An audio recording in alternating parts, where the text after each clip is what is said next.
नमस्कार साथीहरू, संसारमा हजारौं नदीहरू छन् जसले अनगिन्ती जीवजन्तु, बोट बिरुवा तथा मानिसहरूलाई जीवन दिएका छन्। यी नदीहरू केवल पानी बग्ने स्रोतहरू मात्रै होइनन्, बरु प्रकृतिका जीवनदायिनी धाराहरू हुन्।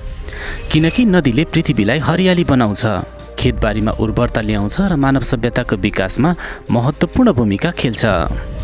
त्यसो त प्राचीन समयदेखि नै मानिसहरू नदी किनारमा बसोबास गर्दै आएका छन्, किनकि नदीले पिउने पानी, सिँचाइ र यातायातको सुविधा प्रदान गर्छ।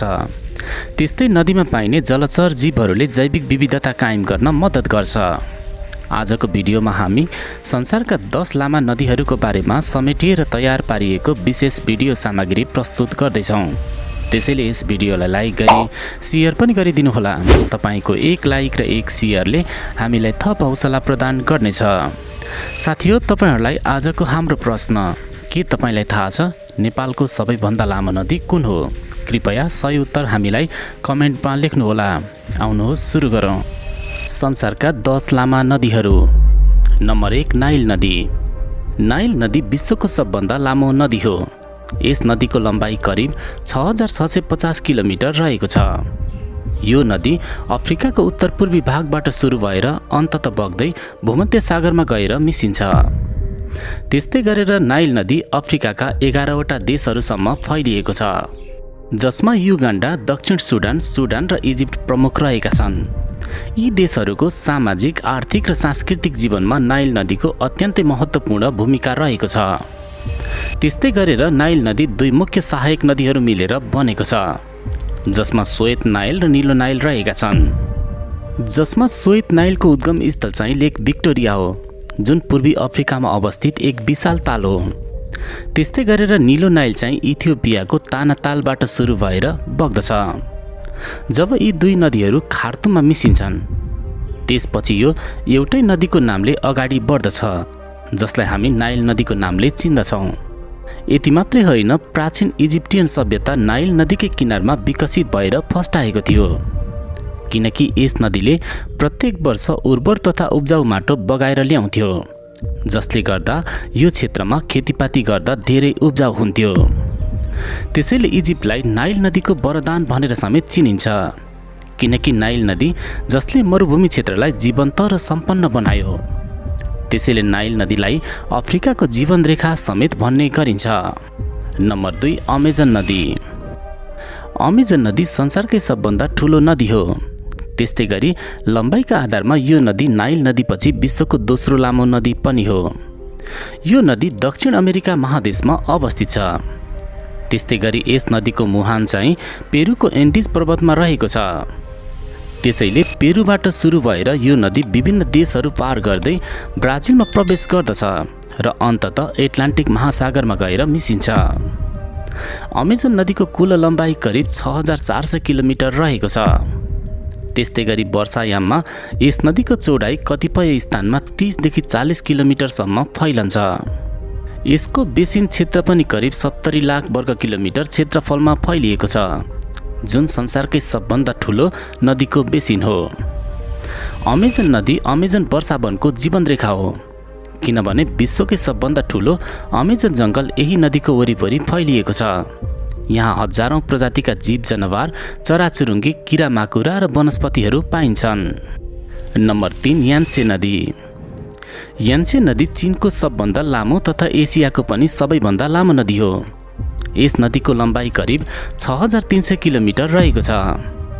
यस नदीको उद्गम स्थल चाहिँ तिब्बतको उच्च भूभागमा रहेको ताङ्गुला पर्वत श्रृङ्खलाबाट हुन्छ र यो पूर्वतर्फ बग्दै चीनका महत्त्वपूर्ण सहर र उपत्यकाहरूलाई पार गरेर अन्ततः पूर्वी चीन सागरमा गएर मिसिन्छ। यान्से नदीलाई चिनिया भाषामा छाङजियाङ भनिन्छ, जसको अर्थ हुन्छ लामो नदी। यति मात्रै होइन, प्राचीन कालदेखि नै यस नदीले चिनिया सभ्यता, कृषि र संस्कृतिको विकासमा महत्त्वपूर्ण योगदान पुर्याएको छ। त्यस्तै गरेर यस नदीको किनारमा धान खेती व्यापक मात्रामा गरिन्छ, जसले चीनको खाद्य सुरक्षामा ठुलो योगदान पुर्याएको छ। त्यस्तै गरेर यान्से नदीमा अवस्थित 3 गोर्जेस बाँध विश्वकै सबभन्दा ठुलो जलविद्युत परियोजना मध्येको पनि एक हो, जसले चीनको ऊर्जा उत्पादनमा महत्त्वपूर्ण भूमिका खेलेको छ। त्यस्तै गरेर यो नदी हजारौं प्रजातिका माछा, जलचर र वनस्पतिहरूको घर समेत हो। तर तीव्र औद्योगिकरण, प्रदूषण र बाँध निर्माणका कारण यसको पारिस्थितिक सन्तुलनमा चुनौती परेको छ। नम्बर 4, मिसिसिपी नदी। मिसिसिपी नदी उत्तर अमेरिका महादेशको सबभन्दा लामो तथा महत्त्वपूर्ण नदी हो। यस नदीको लम्बाइ करिब 6275 किलोमिटर रहेको छ। यो नदी विश्वको चौथो लामो नदी हो। मिसिसिपी नदीको उद्गम स्थल अमेरिकाको मिसेनेटा राज्य अवस्थित लेक स्काइटाबाट हुन्छ र यो दक्षिणतर्फ बग्दै मेक्सिको खाडीमा गएर मिसिन्छ। यस नदीले संयुक्त राज्य अमेरिकाका 10 वटा भन्दा बढी राज्यहरूलाई पार गरेर अगाडि बढेको छ। यति मात्रै होइन, यो नदीले अमेरिकाको कृषि, व्यापार तथा यातायातमा अत्यन्तै महत्त्वपूर्ण भूमिका खेलेको छ। विशेष गरी अन्न, मकै, गहुँ र अन्य कृषि उत्पादनहरूको ढुवानीका लागि यो नदी पहिलाबाट नै प्रयोग गरिँदै आएको छ। जब 19औं शताब्दीमा स्टिम बोटहरूको निर्माण र विकास गरियो, त्यसपछि मिसिसिपी नदीले व्यापारिक मार्गको रूपमा झनै प्रसिद्ध पायो। त्यसो त यो नदीको किनारी क्षेत्र पनि जैविक विविधताले समृद्ध छ, जहाँ विभिन्न प्रजातिका माछा, चराचुरुङ्गी र जलचर प्राणीहरू पाइन्छन्। यद्यपि बाढी, प्रदूषण र मानवीय हस्तक्षेपका कारण समय समयमा यस नदीले ठूलो क्षति निम्त्याउँदै आएको छ। नम्बर 5, येनिसी नदी। येनिसी नदी रुसको साइबेरिया क्षेत्र हुँदै बग्ने विश्वको सबैभन्दा लामो नदीमध्येको एक हो। यो नदी विश्वका 10 लामा नदीहरूको सूचीमा 5औं नम्बरमा रहेको छ। यस नदीको कुल लम्बाइ करिब 5539 किलोमिटर रहेको छ। यति मात्रै होइन, येनिसी नदी मङ्गोलियाको उच्च भूभागबाट सुरु भई उत्तरतर्फ बग्दै साइबेरियाका विस्तृत वन क्षेत्र पार गरेर अन्ततः एटलान्टिक महासागरको कारा समुद्रमा मिसिन्छ। यो नदी एसियाको सबैभन्दा ठूलो नदी प्रणाली मध्येको एक हो र साइबेरियाको प्राकृतिक सीमारेखा पनि हो, जसले पूर्वी र पश्चिम साइबेरियालाई छुट्याउँछ। येनिसी नदी जलविद्युत उत्पादनका लागि पनि अत्यन्तै महत्त्वपूर्ण छ, किनभने यसमा निर्माण गरिएका ठूला बाँधहरूले रुसको ऊर्जा आपूर्तिमा उल्लेखनीय योगदान पुर्याएका छन्। नदीको किनारी क्षेत्र घना टाइगा वनले ढाकिएको छ, जहाँ विभिन्न प्रकारका वन्यजन्तु, माछा र चराचुरुङ्गीहरू पाइन्छन्। त्यसो त साइबेरियाको चिसो मौसमका कारण जाडोयाममा यसको ठूलो भाग जम्ने गर्दछ, जसले स्थानीय जीवनशैली र यातायातमा प्रभाव पार्छ। त्यस्तै गरेर ऐतिहासिक रूपमा पनि येनिसी नदी व्यापार र आवागमनको मार्गको रूपमा प्रयोग हुँदै आएको छ। प्राकृतिक स्रोत, जैविक विविधता र आर्थिक महत्त्वका कारण येनिसी नदी रुसका लागि मात्र होइन, सम्पूर्ण उत्तरी एसियाका लागि महत्त्वपूर्ण नदीका रूपमा चिनिन्छ। नम्बर 6, येल्लो नदी।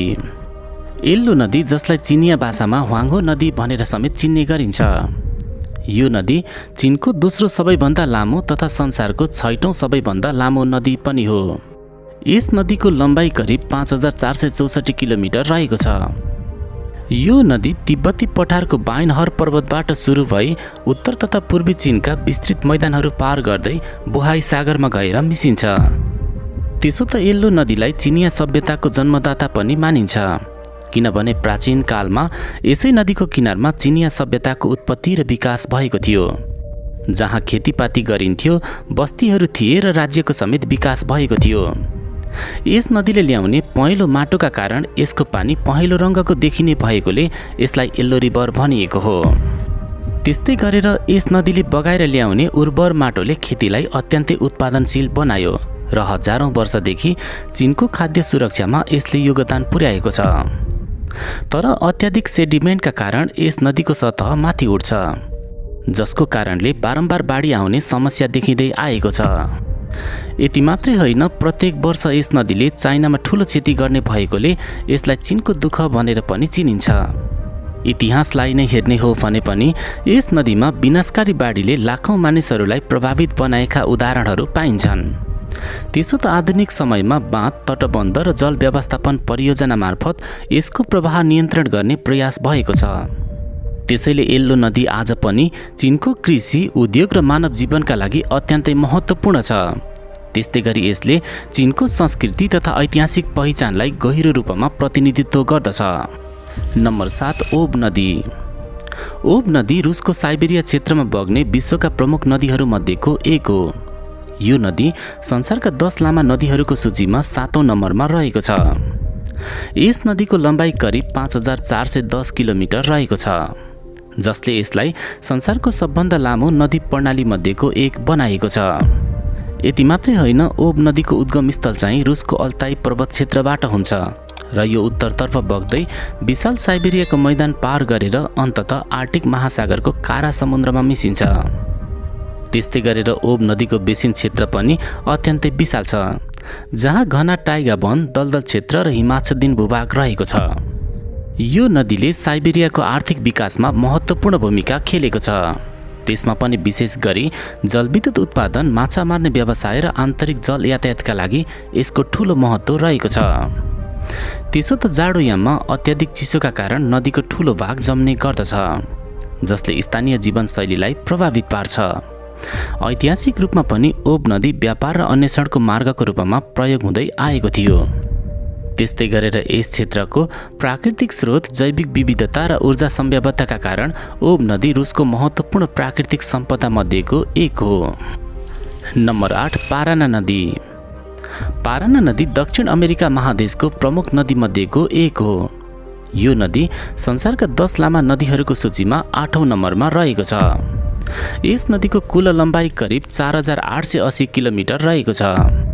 यो नदी ब्राजिलको उच्च भूभागबाट सुरु भई पाराग्वे र अर्जेन्टिना हुँदै बगेर एटलान्टिक महासागरमा गएर मिसिन्छ। पाराना नदी अमेजन नदीपछि दक्षिण अमेरिका महादेशको दोस्रो सबैभन्दा ठूलो नदी पनि हो।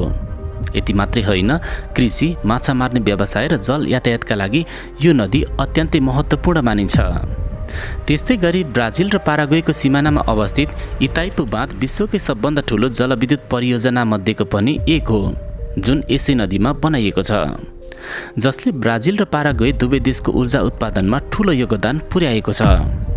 पाराना नदीको किनारी क्षेत्रमा उर्वर भूमि पाइन्छ, जहाँ सोयाबिन, गहुँ र अन्य बालीहरूको ठूलो मात्रामा उत्पादन गरिन्छ।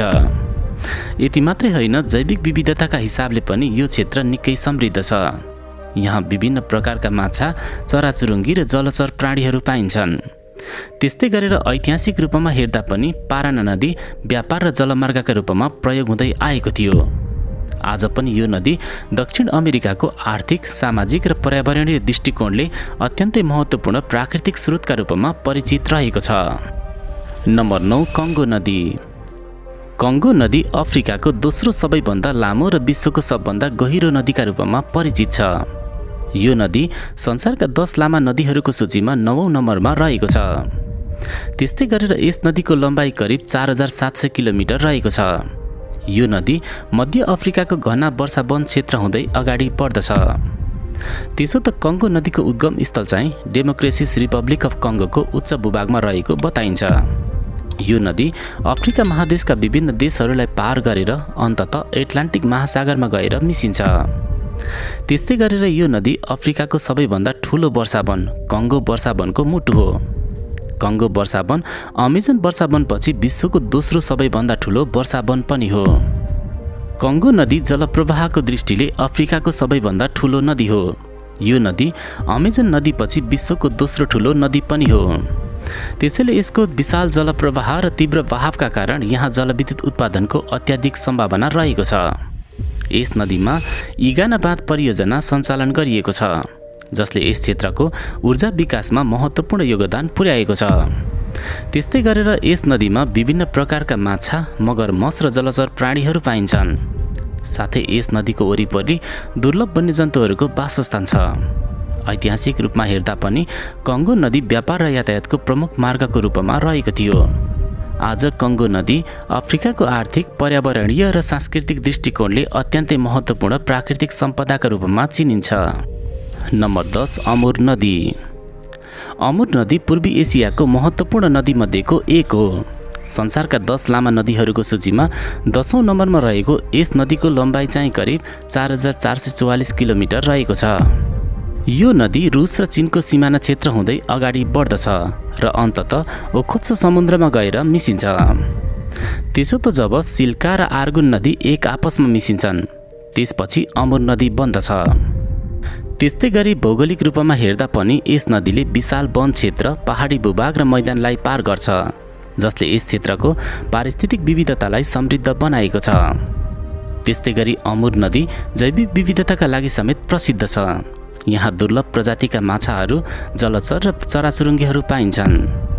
त्यस्तै गरेर यसको आसपासको वन क्षेत्रमा साइबेरियन बाघ र अमुर चितुवा जस्ता सङ्कटग्रस्त जनावरहरूको वासस्थान छ। यति मात्रै होइन, ऐतिहासिक रूपमा पनि अमुर नदी रुस र चीन बीचको प्राकृतिक सीमारेखाको रूपमा परिचित छ। त्यस्तै गरी यसले रुस र चीन दुवै देशको व्यापार र संस्कृति आदान-प्रदानमा महत्त्वपूर्ण भूमिका खेलेको छ। कन्क्लुजन। साथीहरू, नदी केवल पानीको बहाव मात्र होइन, यो त मानव सभ्यताको आधार हो। इतिहासका धेरै महान सभ्यताहरू नदी किनारमा नै विकसित भएका छन्, किनकि नदीले पिउने पानी, उर्वर माटो र यातायातको सुविधा प्रदान गर्छ। नदीले कृषि सम्भावना बढाउँछ, जलविद्युत उत्पादन गर्छ र जैविक विविधताको संरक्षण गर्छ। यति मात्रै होइन, नदी प्राकृतिक सन्तुलन कायम राख्ने मुख्य माध्यम पनि हो, किनभने यसले वर्षाको चक्रलाई सहयोग गर्छ र वातावरणलाई जीवन्त बनाउँछ। त्यसैले नदीको संरक्षण गर्नु भनेको हाम्रो भविष्यको संरक्षण गर्नु हो। हामीले याद राख्नुपर्छ, नदी बाँच्यो भने जीवन बाँच्छ, नदी सुक्यो भने सभ्यता सुक्छ। अब तपाईँलाई प्रश्न सोध्न चाहन्छु, तपाईँलाई आजको भिडियो कस्तो लाग्यो? कृपया तपाईँको विचार हामीलाई कमेन्टमा लेख्नुहोला। आगामी भिडियोहरूमा पनि फेरि तपाईँहरू समक्ष हाम्रो भेट हुने नै छ। त्यति बेलासम्मको लागि हामी तपाईँहरू समक्ष बिदा चाहन्छौँ। नमस्कार।